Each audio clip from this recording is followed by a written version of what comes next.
Sorry, look at the short event. Looks good. Why are you laughing? Do you know when we went to Wharton approximately? Doesn't he always wear shirt and pants? Yeah, it's No, no, when blue. Obama was This running, new right? pen. So 2000 Come on. 2008? Okay, I will just throw it.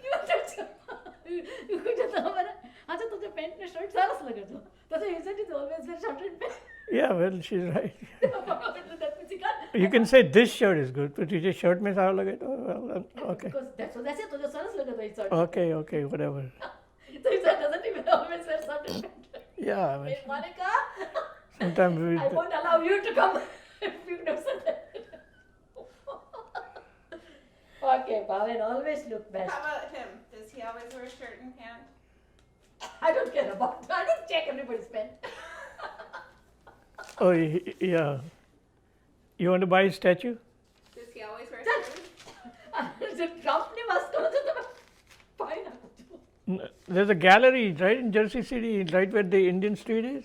Okay. There's a gallery which is going to have an auction there. Spider vein, itching vein. It's like a upscale gallery right in that junk area. Even Miral says that, you know. Wait, the upscale gallery's gonna have the nude Trump? The whatever the auction or whatever it is, yeah. There's only one left. There are about 10 or 12. They've been all stolen or broken or. Don't talk about nude people.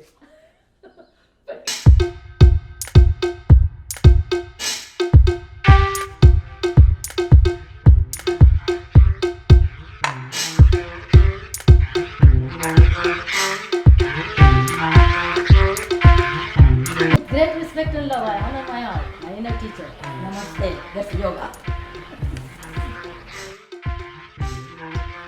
Like, it's just kind of crazy. Like, he talks so much like I do, but like there's these like really random, interesting, weird stories about like, oh, when he worked at a meat factory, and I'm like, when did you work at a meat factory? You know? We, the people of the United States, in order to form a more perfect union, establish justice, ensure domestic tranquility, provide for the common defense, promote the general welfare, and do secure these blessings of liberty to ourselves and our posterity, do ordain and establish these United States of America. Amen.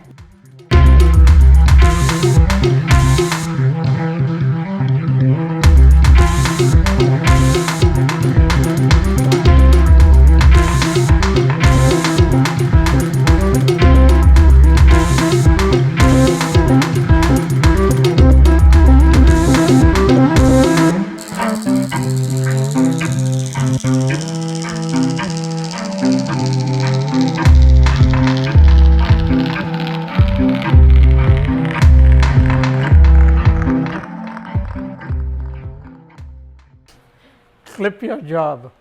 Summer financial internship in New York City. Make Make this much money per month. okay. The reason I have it is I ran across this who I call a distant cousin who lives like a block from here. He quit his full-time job. He's going to study. So I said, "What are you doing now?" He says, "I'm looking for some internship to make some money." So I'm going to give this to him. This is my Niru Bhai.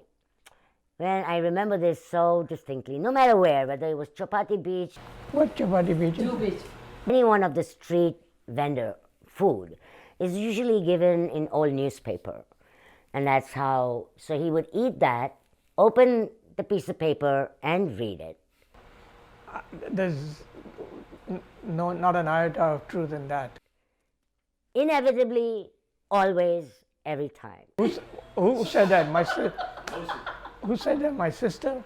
Even when you went to, in India, they give you things in the paper. Can you cut this out? No. No, I'm just saying, it's a general thing, India, they give you in chana and all that, in the paper thing, newspaper thing, So even that one, he will go and read that, basically it was there. I might have read a clipping there if I found it, if it was not dirty or anything, but that's about it.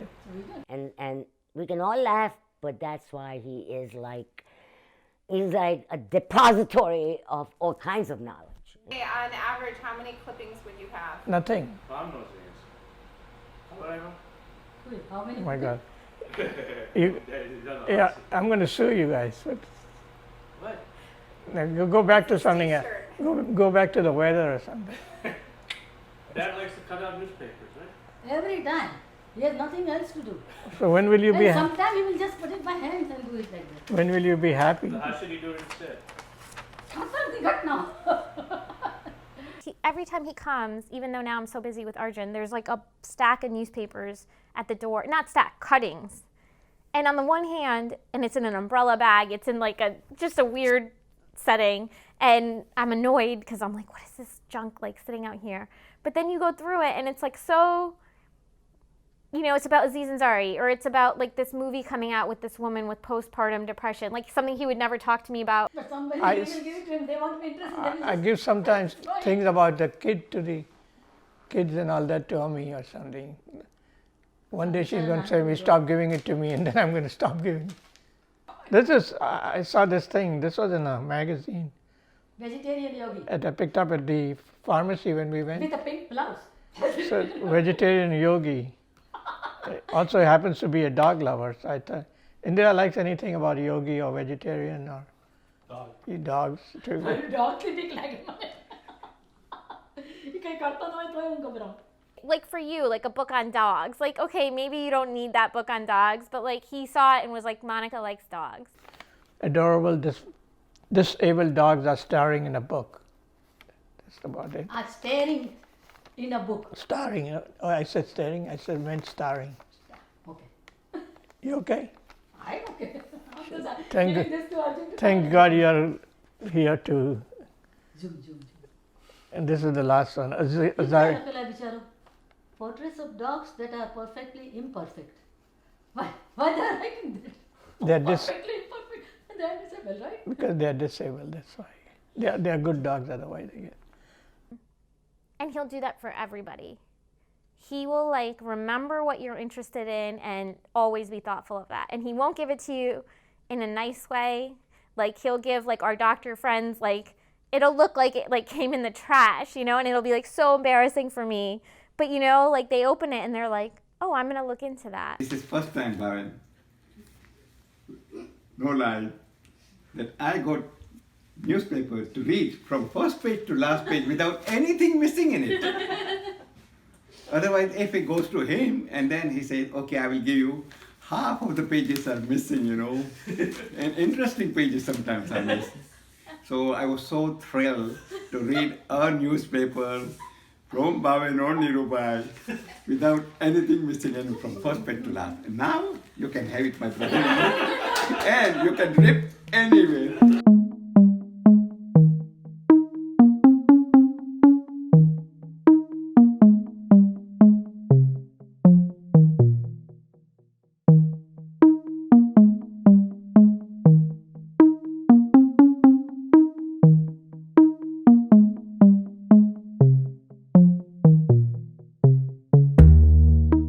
You still causing trouble around here?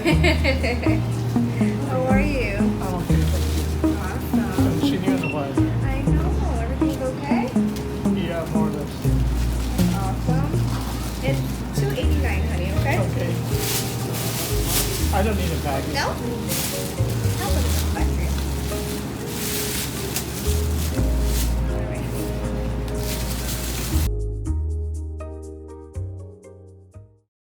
I think he just gets a kick out of connecting with other people, and that creates networks.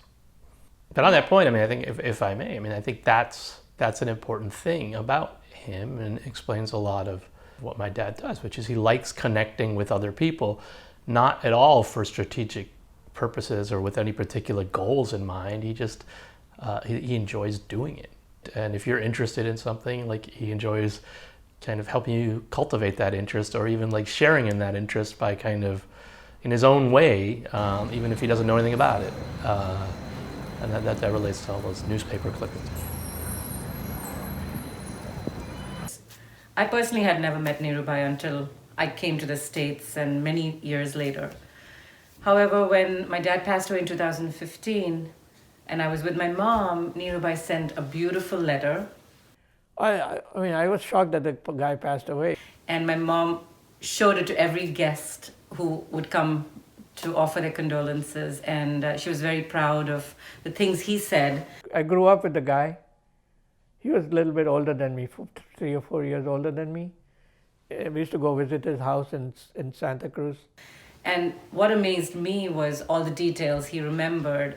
So I wrote a lot of memories I had growing up with him. I remembered calling him up and telling him, that's pretty amazing that you have that gift to be putting all of your thoughts into words. And so that's my little story about Niru.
So it's actually weird in terms of me even being there.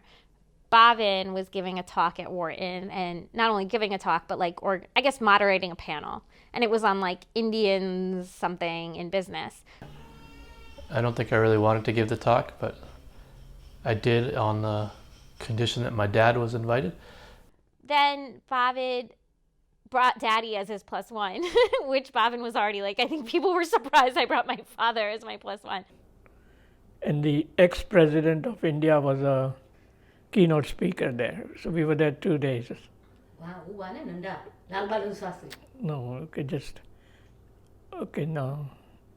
Anyway, so But the highlight was that the former president of India, Kalam, was going to be there. And one thing throughout it all, which was quite funny in retrospect, maybe not so much at the time, was that my dad had Googled or otherwise learned about every single person who was going to be there, to the point where he would ask very, very specific questions about people. At one of the cocktail hours or something like that, a bunch of people were standing around former President Kalam. Somebody asked him, like, what are you doing next? How long are you going to be here? And my dad, not President Kalam, answers, oh, his next stop will be so-and-so in Kentucky. I'm going to Kentucky next week. So Dad knew like his whole USA agenda. He knew that his next stop was going to the Kentucky Derby in Kentucky. Everyone's kind of looking like, who the hell is this guy? And, you know, including like maybe some Indian Secret Service type people. I don't know if my sister were there, or kind of just like, and Kalam kind of, he's a short guy like my dad, he kind of looks, he says, say it again. And my dad says, Kentucky. And so we're waiting for something bad to happen, but basically, the guy says, Kentucky. Kentucky. I like the way you say it properly. Kentucky. So he kind of said, oh yeah, that's right, thank you, etc. That's the whole story, nothing more.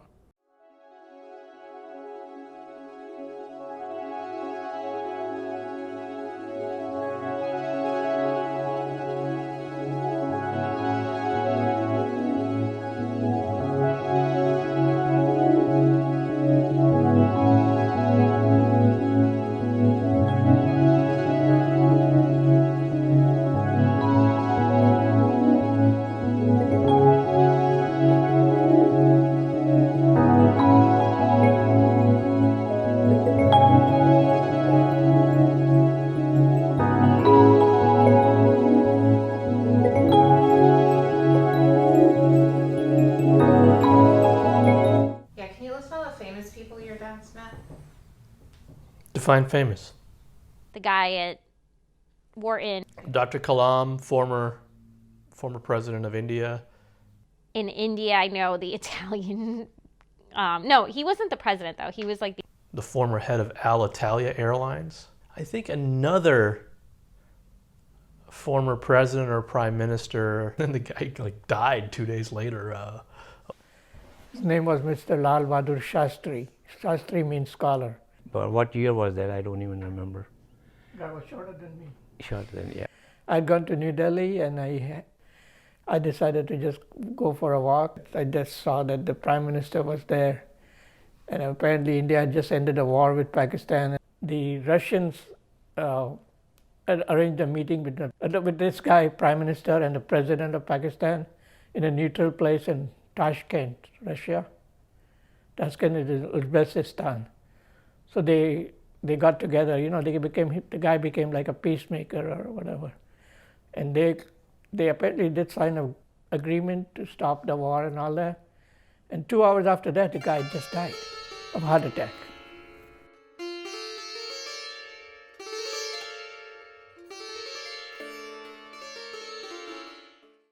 But he always was interested, even today. I mean, even in this country, you might Biden or Obama, I forget. Biden. No, Obama. He was running against McCain, among others, right? Others, there were several. So I attended a short meeting with McCain. Then I walked over to the Obama thing. So one of them looks at me and says, "Hey, you're not coming to the Obama's meeting with that." She points to my chest. I had a sticker of McCain. There was a long line of like 200 people or something, and I had no pass or anything. The guy next to me and two guys next to me said, "Who are you?" I said, "I'm just Mr. Nobody," or whatever. It was all the Associated Press and all foreign, and then Dad was front in the middle, so they all thought he was like some reporter. Anyway, so he came around, shook my hand like, right, so my son is kind of working with you through other people, wrote a paper or something. So what's his name? So I gave him his name, Bhavin Sampat. "Oh yes, I think I know." And I tell the story as usual that at that point I thought he's the smartest guy who remembers so many details, or he's a big bullshitter, like all politicians are. And that was that. And here's a story about that too. Obama took his pen and didn't give him back. No, that was someone else. That was somebody, okay. John Edwards. Oh, John Edward, yeah. New Hampshire is famous for politicians going from door to door or going to diners. So anyway, he came and talked and all that. So he was looking for a pen to autograph for other people. So anyway, I gave him my pen. So I kind of made fun that, Edwards wouldn't give me my pen back. If you ever become president, I'm coming back for the pen.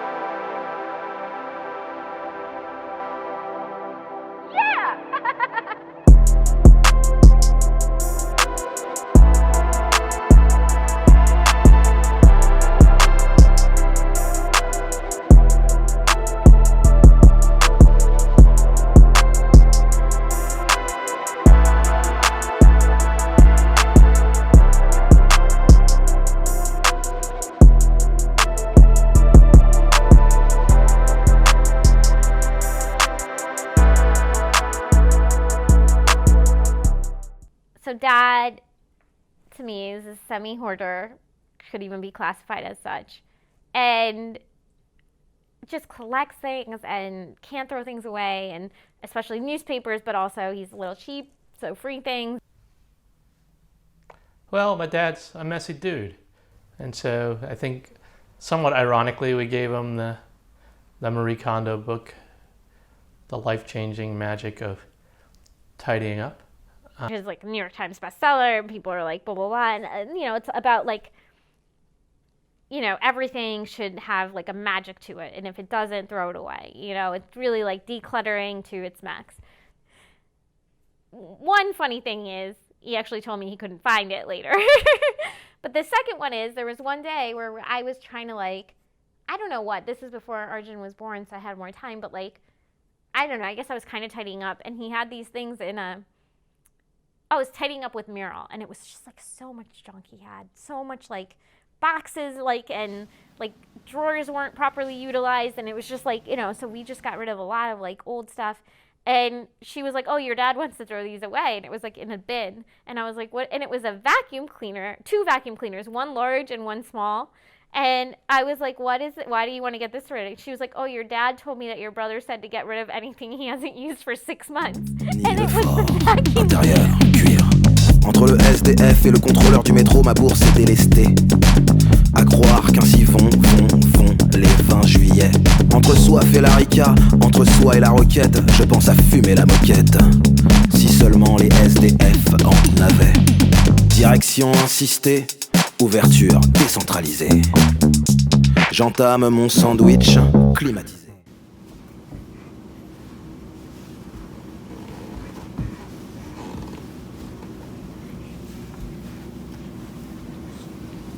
Everybody's climbing.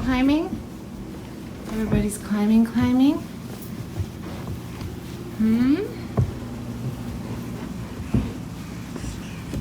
Okay.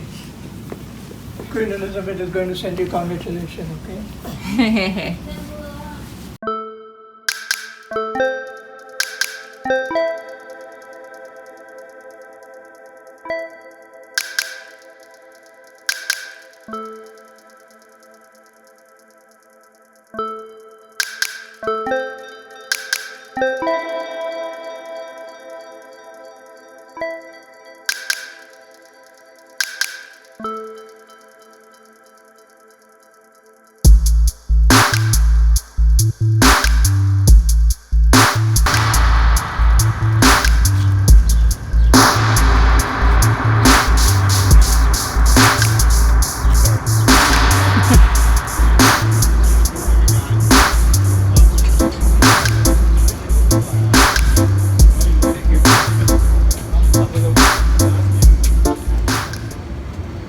Do you have a sense of why he came to U.S.?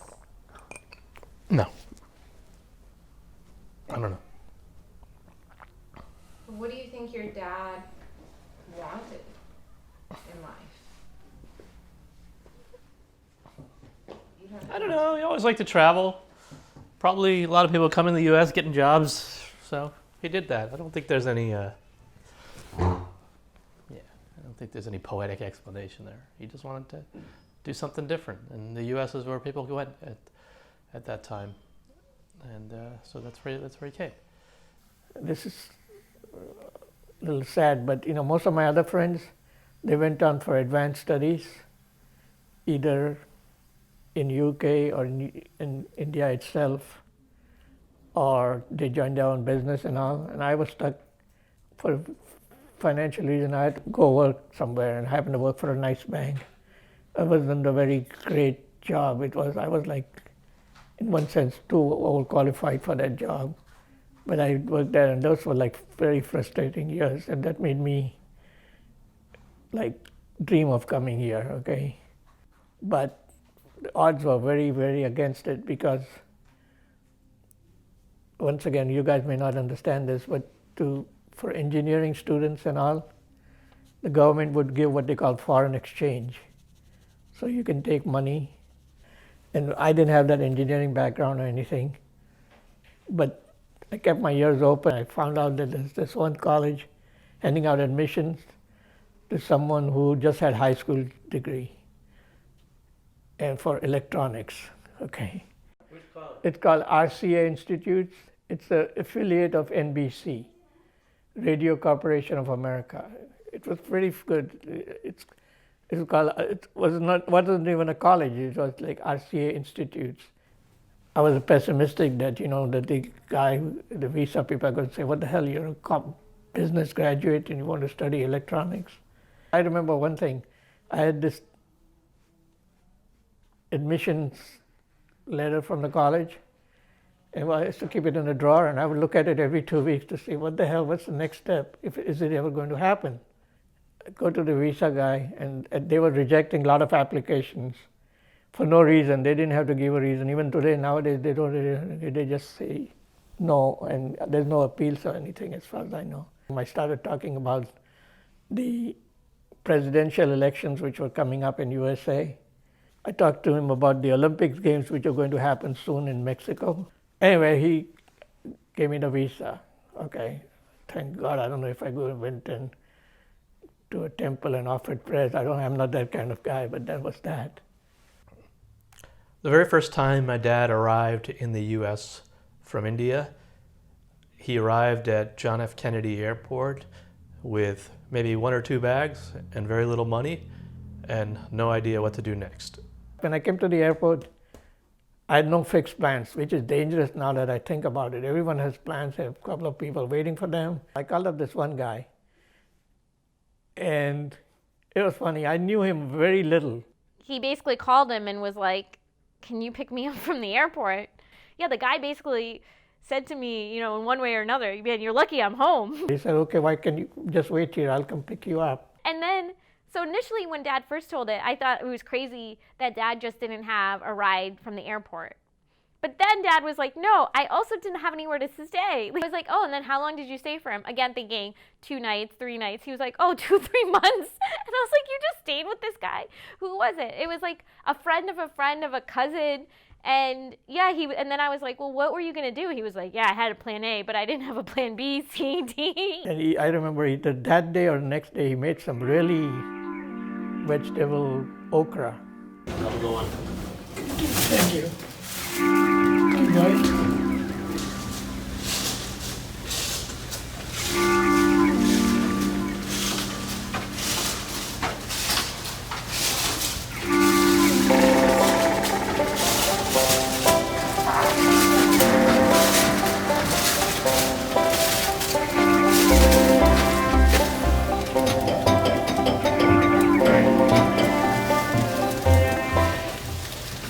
So this story I remember. It was probably one of the times early in my life where I thought my dad might have some kind of superpowers. I just remember in 1986 getting, for my first Christmas that I could remember, but I was 6, a Cabbage Patch doll. Okay, Cabbage Patch. Cabbage Patch doll. And I thought it was from Santa Claus, not from my dad or my mom. The hard gift to get.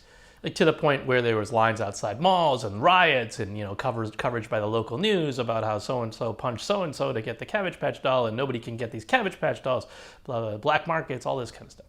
So it's just impossible. Like the stores had like chaos and all that, and it just happened to be made by a company. Coleco.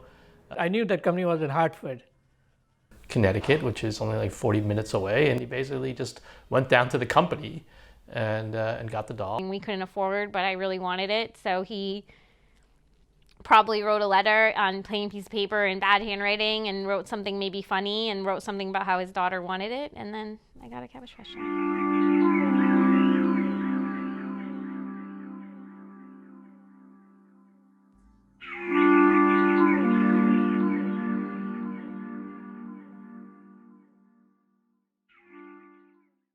Did he get his tea? Did he help himself? You got your tea, Bhavin? It's there somewhere.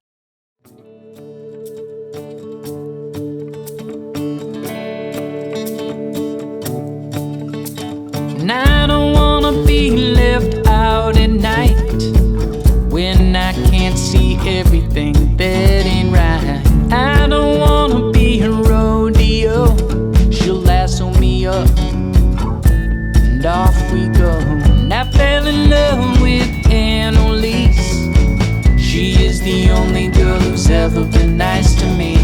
She is my own little personal goat. She'll pick me up and drop me off, write me notes.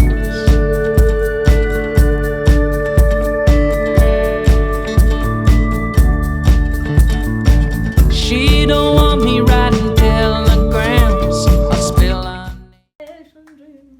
Clouds in my coffee, clouds in my coffee. You are so mean, you are so mean. She don't want me writing